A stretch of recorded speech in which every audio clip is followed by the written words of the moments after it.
Bismillahirrahmanirrahim. Assalamualaikum warahmatullahi wabarakatuh.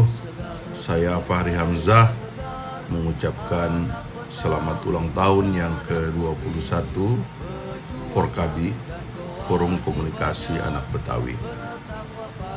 Ormas ini, organisasi ini adalah salah satu organisasi yang penting bagi kita masyarakat ibu kota, karena dia memiliki mandat untuk mengingatkan kita semua bahwa orang-orang Betawi ada di sini dan bersama kita sehari-hari.